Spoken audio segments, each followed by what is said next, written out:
Did you know that the Bible describes the Garden of Eden, but doesn't tell us where exactly it was located?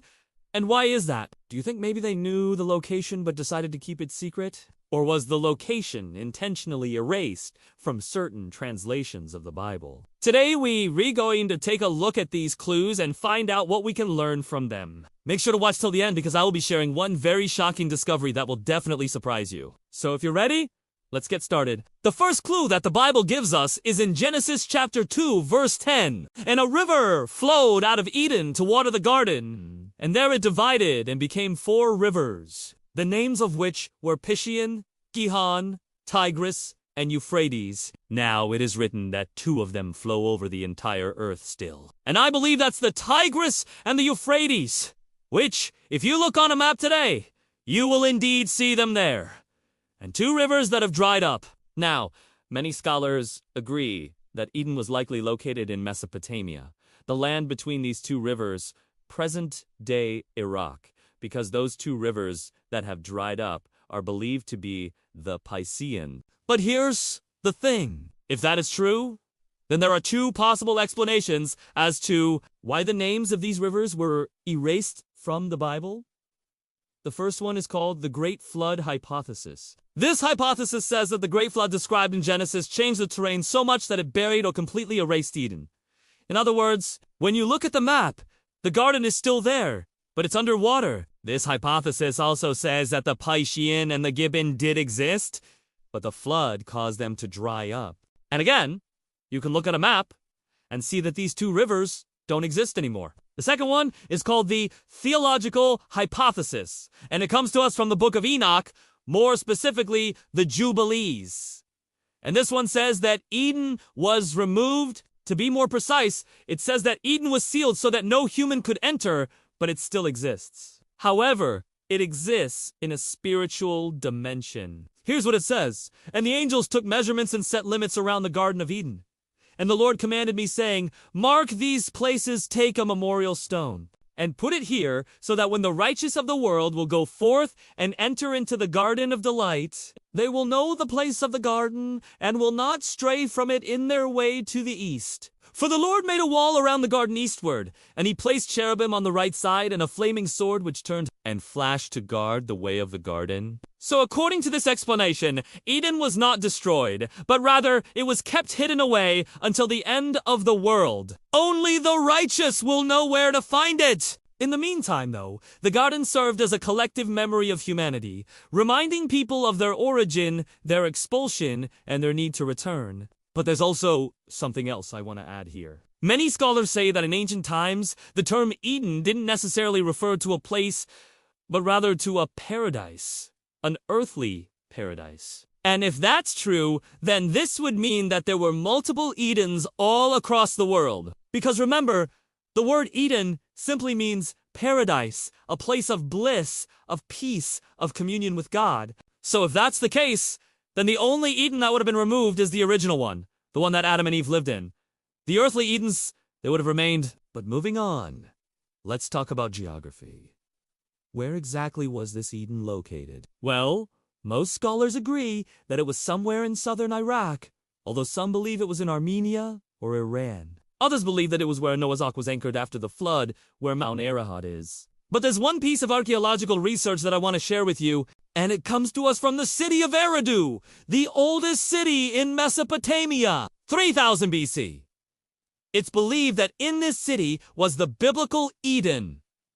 And the reason why I say that is because in the temple of Eridu was found a stone that seems to depict a biblical scene. Take a look. On one side we see a tree, and below the tree, 2 male figures and a female figure. The researchers believe that this could be a depiction of Adam and Eve and the forbidden fruit. Remember, Eden was known for its fruitfulness and fertility, so it makes sense that this city would have been chosen as the site of the original garden. However, I do want to point out that we don't know who actually put this stone there. Was it the Sumerians?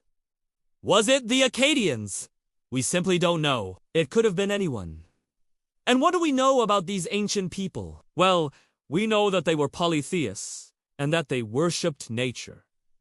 They believed that everything in nature was divine. In fact, many scholars believe that they invented religion. So, in light of this, some say that Eden wasn't just a stone slab, but rather an altar. In other words, the biblical Eden could have actually been multiple altars spread throughout the ancient Near East. And each of these altars was used to worship the fertility goddess of that region. For example, the Sumerians worshipped a goddess named Ninhursag, while the Canaanites worshipped a goddess named Ash. So now the question is, could the biblical Eden have actually been a network of sacred sites spread throughout the ancient Near East? Could the original Eden have been multiple altars used to worship pagan deities? Well, I think the answer to that question depends on what we define as Eden. If we define it as a place, then we can say that the biblical account gives us some clues as to where this place was located. But if we define Eden as the experience of communion with God, then it's possible that Eden could have been anywhere and everywhere. Here's another question. Do you think someone purposely erased the location of Eden from the Bible? Well, there's one manuscript that supports this idea, and it's called the... Now, this is a Greek translation of the Old Testament, and it dates back to the 3rd century BC.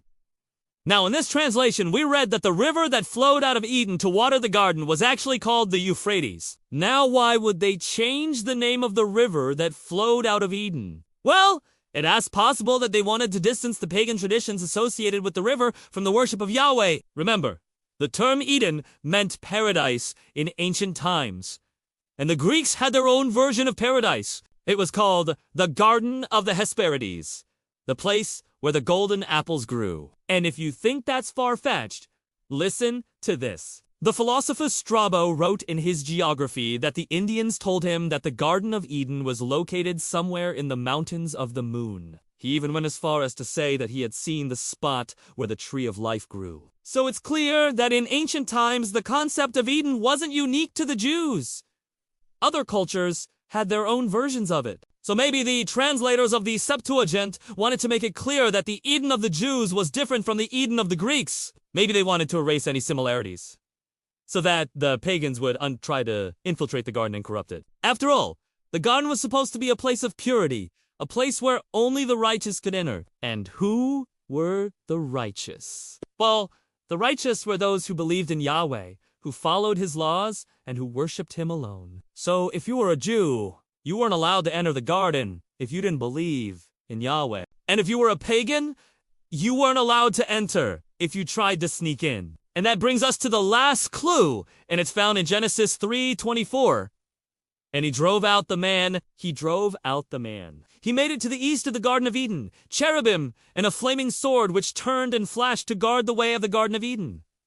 What is the meaning of the flaming sword? Is it just a physical barrier, or is it something more? Well, if you read the verse carefully, you will see that it says the cherubim were guarding the way of the garden with a flaming sword. So the sword wasn't just a physical barrier, it was also a spiritual one. It was a way of keeping the pagans out, a way of protecting the garden from those who didn't believe in Yahweh. In other words, it was a spiritual blockade. So what can we learn from these clues? Well, first of all, we learn that the Bible doesn't tell us the exact location of Eden on purpose. The angel holding the flaming sword, the cherubim with a flaming sword, wasn't just a physical barrier, but also a spiritual blockade. Those who didn't believe in Yahweh couldn't enter. Secondly, we learn that the garden existed in a spiritual dimension, too.